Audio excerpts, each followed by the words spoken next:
Depuis ses débuts, Olivia Rodrigo n'a jamais caché son admiration pour Taylor Swift. Elle a grandi avec ses chansons, elle reprenait régulièrement des titres en cover sur YouTube ou Instagram, et elle l'a mentionné souvent dans ses interviews en disant que Taylor était son modèle, qu'elle s'inspirait beaucoup d'elle, que c'était son idole. Mais comme souvent dans l'industrie musicale, les choses ne sont pas restées aussi simples. Quand Olivia a explosé avec son premier album Sour, certains morceaux ont rapidement été comparés aux chansons de Taylor. Résultat, il y a eu des ajustements de crédits sur certaines chansons de l'album, en rajoutant Taylor et ses collaborateurs comme co-auteurs, alors qu'ils n'ont ni produit ni écrit les chansons. Alors que s'est-il exactement passé entre Olivia Rodrigo et Taylor Swift? Comment une admiration sincère et pure a fini par se transformer en une espèce de petite polémique sur des droits d'auteur et de la reconnaissance artistique? Comment se fait-il que toute la reconnaissance que Taylor Swift ait donnée à Olivia Rodrigo n'est en fait aujourd'hui devenue qu'une simple anecdote? C'est ce qu'on va explorer dans cette vidéo.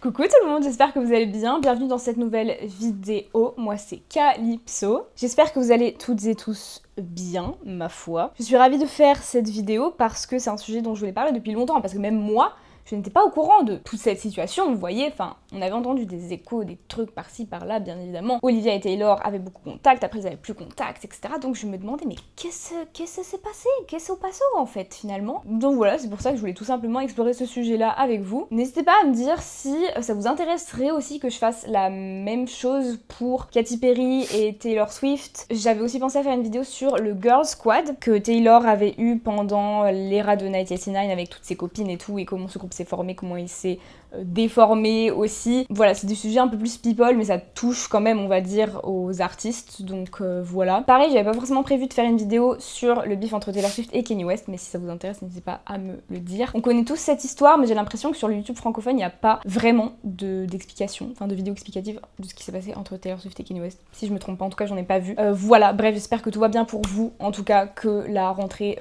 et l'école se passent tout très bien et que le travail se passe bien aussi. On va commencer de toute façon avec cette vidéo. J'espère que vous allez l'apprécier. Évidemment, pensez bien à vous abonner si ce type de contenu vous plaît. Et voilà, on va pouvoir y aller. On est tous d'accord pour dire qu'au début, il y avait un truc très mignon dans la relation entre Taylor Swift et Olivia Rodrigo. Olivia l'a souvent rappelé, dans une interview pour The Travis Miles Show sur Apple Music, elle disait que Taylor était, et je cite, son idole absolue et sa plus grande inspiration en matière d'écriture de musique. Et recevoir le soutien de Taylor Swift, publiquement en plus, a été un moment clé pour elle. Et en 2021, quand Driver's License est sorti, il s'est classé juste derrière Taylor Swift dans les charts. Et Taylor avait même laissé un commentaire en disant That's my baby and I'm really proud. Et c'est là un peu qu'a commencé à émerger ce concept de Tay Daughter, comme si Olivia était la fille spirituelle de Taylor. Et du coup, depuis, c'est un terme qu'on associe aussi beaucoup à Sabrina et Gracie Abrams, mais ça, j'y reviendrai après. Mais en quelques années, ce récit-là, il a complètement changé. Certains parlent aujourd'hui d'un froid, voire d'un bif, d'une embrouille entre elles. Des rumeurs alimentées aussi par l'absence d'interaction publique, et aussi par le fait, comme je vous l'ai dit, que Olivia a dû ajouter Taylor et Jack Antonoff sur la chanson Déjà Vu. Ce qui évidemment a fait naître des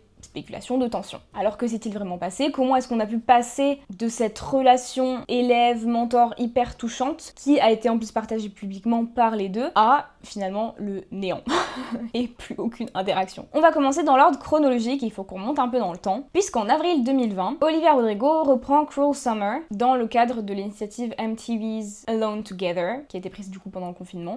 Devils roll their dice, angels roll their eyes, what doesn't kill me makes me want you more. And it's new, the shape of your body, it's blue, the feeling I've gotten, it's it's a cruel summer. Taylor, elle a vu la vidéo, elle tombe sous le charme de la voix d'Olivia et elle la partage en story en disant The talent, I love this. Pour Olivia, qui est fan de Taylor depuis toujours, là c'est un réveillé, c'est une consécration. T'imagines, tu fais un cover de ton idole, la personne le voit et reposte ça en story et genre te valide concrètement. En janvier 2021, Olivia Rodrigo sort l'iconique Driver's License qui devient immédiatement un hit mondial. N'ayons pas peur des mots. Et c'est à ce moment-là, comme je vous l'ai dit, qu'elles vont charter côte à côte, qu'Olivia va mettre un screen de ça sur Instagram et que Taylor va commenter. En mars 2021, Taylor va offrir un cadeau très symbolique à Olivia. Elle lui envoie un bijou, une bague qu'elle portait elle-même au moment de l'écriture de Red. Le tout accompagné d'une lettre manuscrite pleine de bienveillance et de conseils. Actually, last night night, like literally like 12 hours ago, I got a package from her with this like handwritten note, and she gave me this ring because she said she wore one just like it when she wrote Red, and she wanted me to have one like it. I truly like don't understand where she finds the time, first of all, but like also I feel so lucky that I just like was born at the right time to be able to look up to somebody like her. Olivia, elle a souvent raconté que ce geste-là l'a profondément marquée parce qu'elle considère Taylor comme l'une des personnes les plus inspirantes et généreuses de ce milieu-là. Et je me dis que même si effectivement Olivia était dans l'industrie plutôt du cinéma et qu'elle a commencé aussi assez jeune, venir dans l'industrie de la musique et te faire valider par ton idole comme ça, ouais, ça doit... Waouh. Je pense que ça doit en même temps mettre un coup de pression et en même temps tu dois être super content. En avril 2021, il y a Conan Gray et Olivia Rodrigo qui vont poster une petite vidéo où on les voit tous les deux célébrer finalement l'arrivée de Fearless, Taylor's version, avec la chanson You Belong With Me. Taylor tombe dessus, elle partage et elle écrit So cute, it physically hurts me. Encore une preuve qu'il y a vraiment un petit lien d'affection entre elles, quoi. Et en 2021 arrive enfin l'heure de la rencontre. C'est aux Brit Awards que Taylor Swift et Olivia Rodrigo se croisent pour la première fois in real life. Et cette fois-ci, c'est Olivia qui lui remet notre manuscrit, sûrement pour la remercier de tout ce que Taylor a fait pour elle et de son soutien. On a toutes et tous vu ces photos circuler d'Olivia et Taylor et on sent vraiment une espèce de petite complicité entre les deux. Donc voilà, ça fait juste trop plaisir aux deux fanbase de voir ces artistes ensemble finalement. En mai 2021 sort enfin Sour, le premier album d'Olivia Rodrigo. Mais malheureusement, ce n'est quelques semaines après la sortie de l'album que quelques soucis à propos des crédits de chansons vont commencer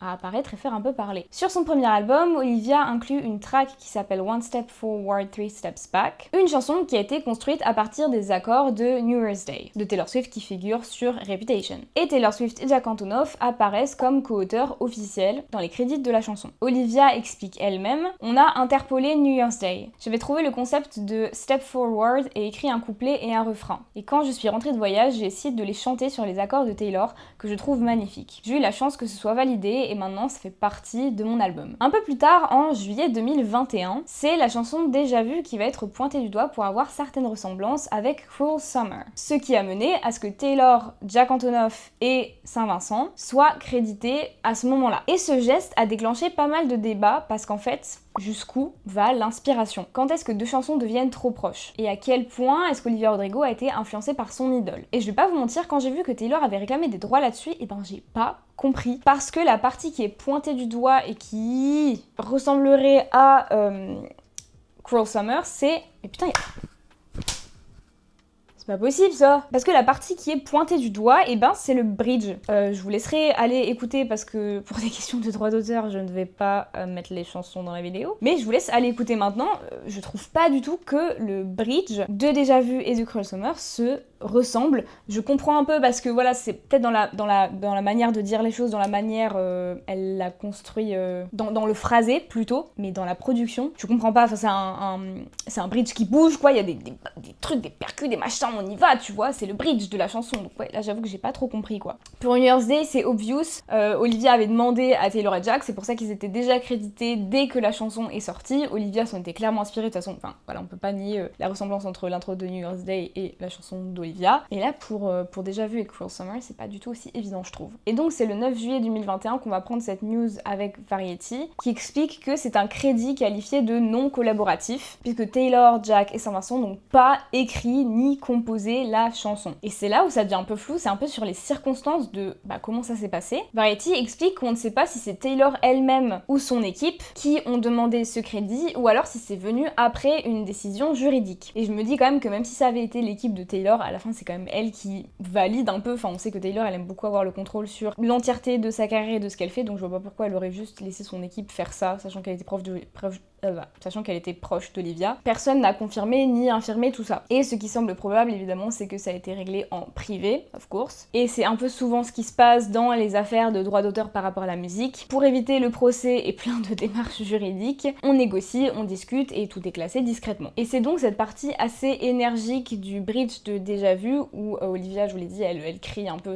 c'est sa manière de chanter, de dire les paroles, qui ressemble à ce qu'on peut trouver dans le pont de Cruel Summer. Et ça n'a pas aidé qu'en avril 2021, dans une interview qu'Olivia a donnée à Rolling Stone, elle a justement cité la chanson Cruel Summer comme une énorme influence. Elle a dit, je cite, « J'adore Cruel Summer, c'est l'une de mes chansons préférées. J'aime la façon dont elle fait ses yell vocals, donc quand elle crie, voilà, dans la chanson.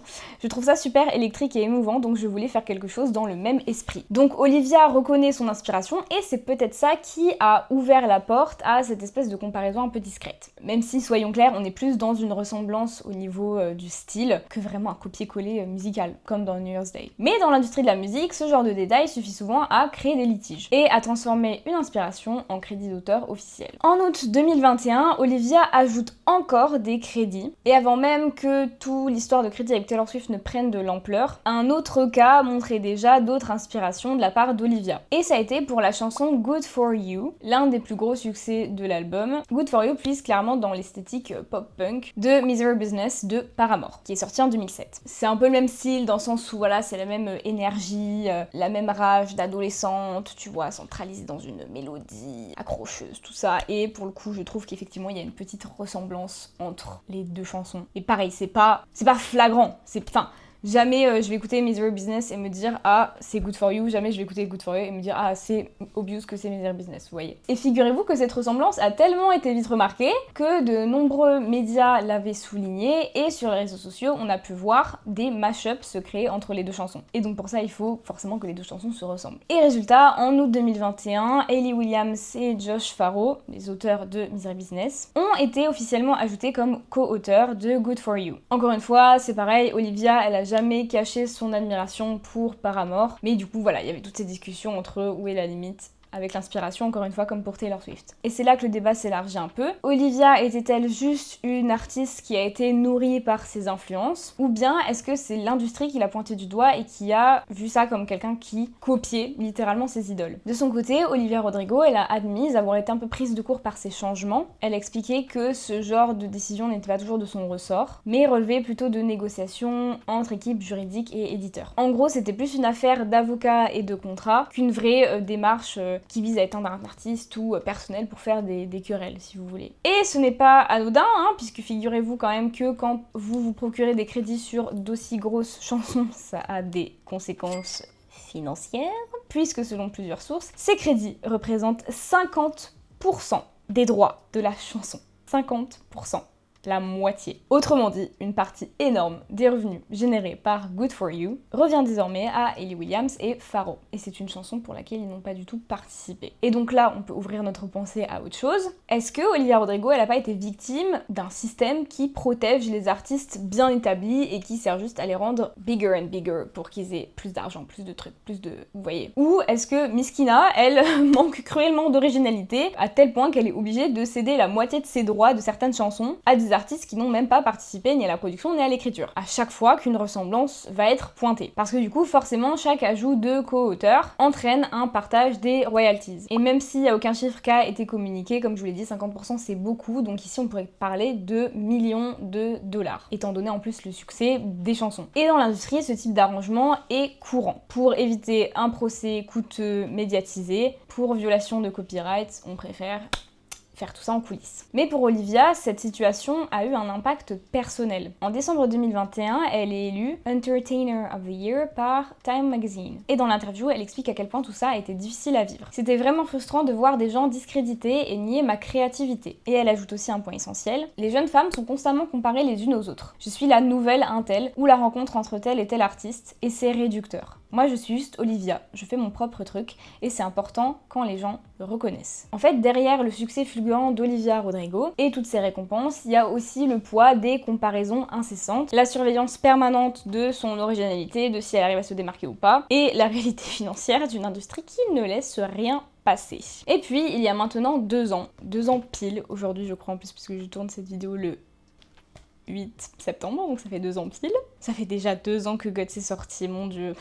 On attend le 3e album là, d'ailleurs moi j'étais persuadée qu'on allait avoir un teaser fin d'été ou en septembre. Bon après, le mois de septembre n'est pas fini, vous allez me dire, mais je sais pas, j'aurais vraiment parié, enfin un truc en fin août là. Mais bon, peut-être qu'on aura quelque chose, en tout cas j'espère avant 2026 quoi. Mais donc Guts est sorti il y a maintenant 2 ans, et très vite des petits soupçons sont apparus, surtout par rapport au single Vampire. Est-ce qu'il ne parlerait pas de Taylor Swift. Pourquoi est-ce que les gens se sont dit ça? Eh bien tout simplement à cause des paroles. Hate to give you the satisfaction asking how you're doing now. How's the castle built of people you pretend to care about? But you made me look so naive the way you sold me for parts as you suck your teeth into me. Bloodsucker, fame, bleeding me dry like a goddamn vampire. Des lignes qui laissent sous-entendre une trahison, une manipulation, quelqu'un qui aurait en bref profité d'elle. Et pour beaucoup, c'est difficile de ne pas faire le lien avec l'histoire des crédits et de la polémique autour de Sour. Et ce timing a encore plus nourri les rumeurs, puisqu'en juin 2023, Taylor annonce les dates du Eras Tour, les dates latino-américaines sur lesquelles elle va mettre Sabrina Carpenter en première partie. Et à ce moment-là, le drama entre Joshua Bassett, Olivia Rodrigo et Sabrina Carpenter est encore assez frais. Résultat, certains fans ont fait le lien entre ce drama-là et le fait que Taylor ait choisi Sabrina en première partie, sous-entendant que Taylor Swift prenait une position claire, comme si elle n'était pas team Olivia mais plutôt team Sabrina. Bon, voilà, vous voyez ma tête, vous voyez très bien ce que j'en pense. Mais honnêtement, je pense qu'il faut un peu se détendre parce que Taylor, à son niveau de carrière, je pense qu'elle choisit clairement ses premières parties pour des raisons stratégiques, artistiques, et pas pour alimenter des dramas qui rendent folles et fous les adolescents, quoi. Et je pense qu'elle en avait strictement rien à faire de ces histoires-là, pour être honnête. Et le problème, c'est que depuis, Olivia Rodrigo n'a donné absolument aucun signe de proximité avec Taylor Swift. Pas de post, pas de mention, pas de clin d'œil, pas de référence. Rien du tout.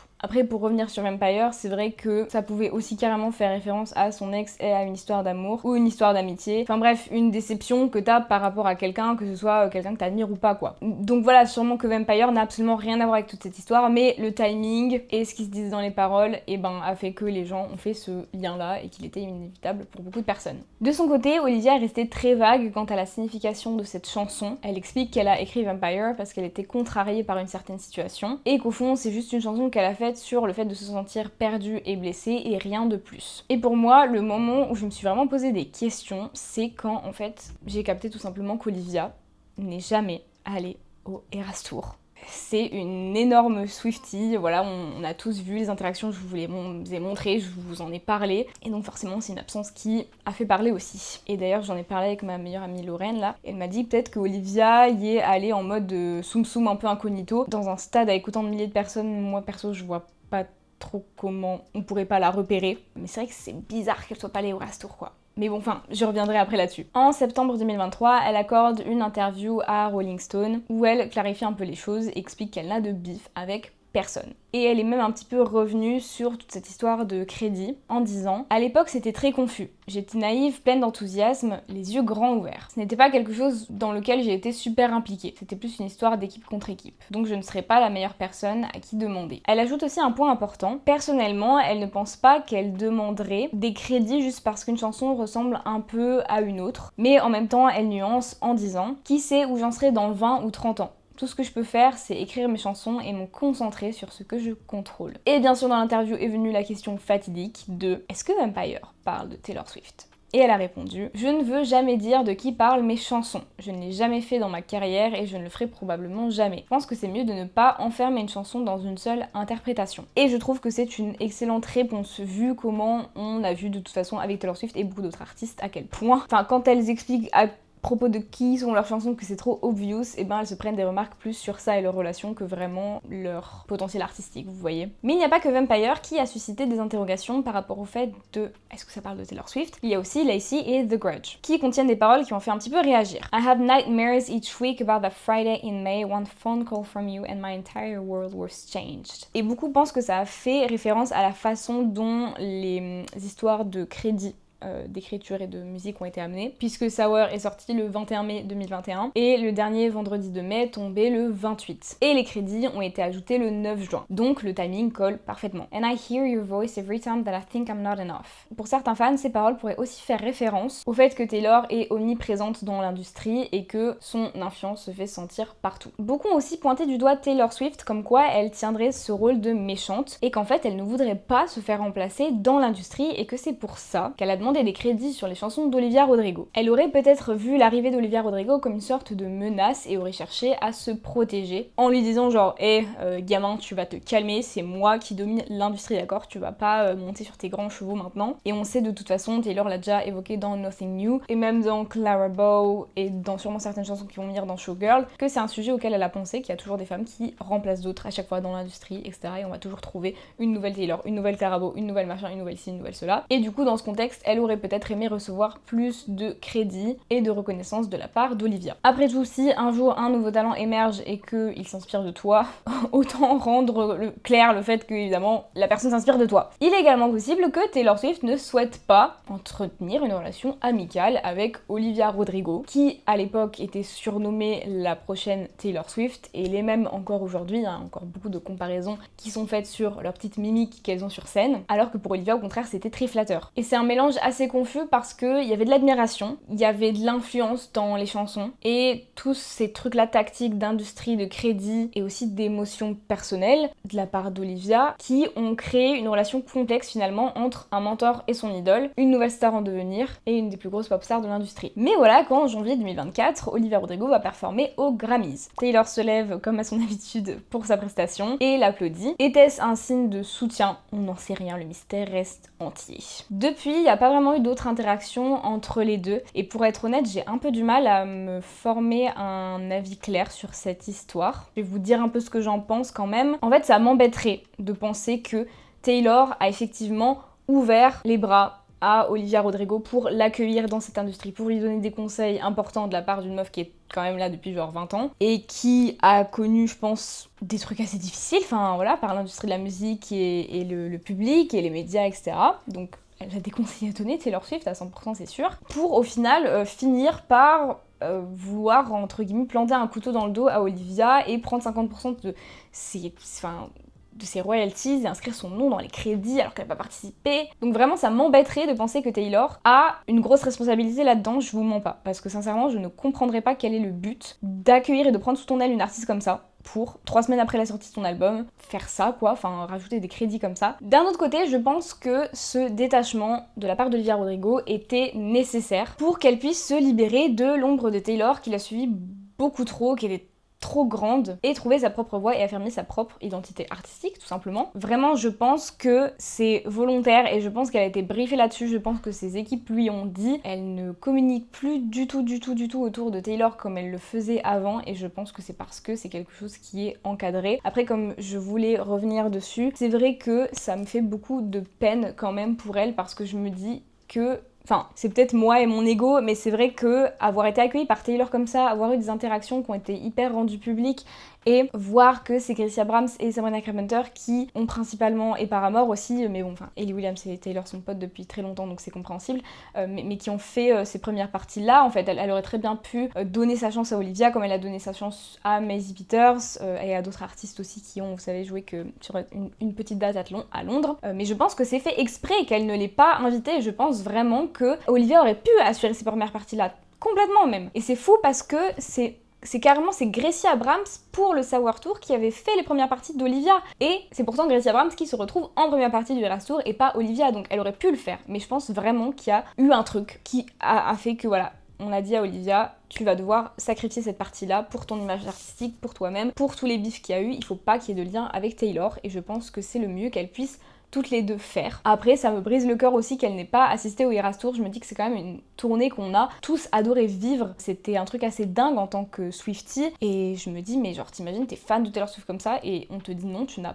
pas le droit d'aller à la tournée, on ne veut pas que tu y ailles, parce que pour moi, bien sûr que si elle avait le choix, elle y serait allée, quoi. Après, peut-être que justement, comme ma pote l'a dit, il y a une théorie comme quoi peut-être qu'elle y était, mais qu'on ne l'a pas vue. Mais je pense qu'il y a toujours de la bienveillance et très sincèrement, je pense pas qu'elle soit vraiment en bif, en embrouille, qu'elle se déteste. Je pense qu'Olivia, ça l'a peut-être un peu secouée alors qu'elle venait à peine de sortir son premier album et qu'elle a été tout de suite beaucoup médiatisée à cause de Disney, à cause de toute cette histoire avec Joshua et Sabrina Carpenter. Sortie de premier album, bim, ça t'ajoute des crédits à droite à gauche et tout. Toi t'es là, t'arrives dans l'industrie, tu te dis super, j'ai le monde à mes pieds, c'est trop bien, je vais pouvoir faire ce que j'aime. Et ben ça te fout des taquets dans la gueule en fait, voilà. Donc ouais, je pense qu'Olivia, les trucs qu'elle a du mal prendre, comprendre. Taylor, elle connaît l'industrie, ça fait des années qu'elle est en place, peut-être que pour elle ça semblait normal de faire ce qu'elle a fait, ou en tout cas que les équipes et tout ce qui est aussi juridique fassent ce qu'ils ont fait de leur côté. Mais c'est vrai que c'est une histoire qui est assez complexe, qui mélange beaucoup d'admiration, de respect, mais de créativité aussi, parce qu'il y a beaucoup d'inspiration, mais il y a aussi tout ce côté business qui a un peu entaché tout ça. Et peut-être que la vraie leçon finalement, c'est que ces relations mentor-élève dans l'industrie de la musique ne pourront jamais être simples étant donné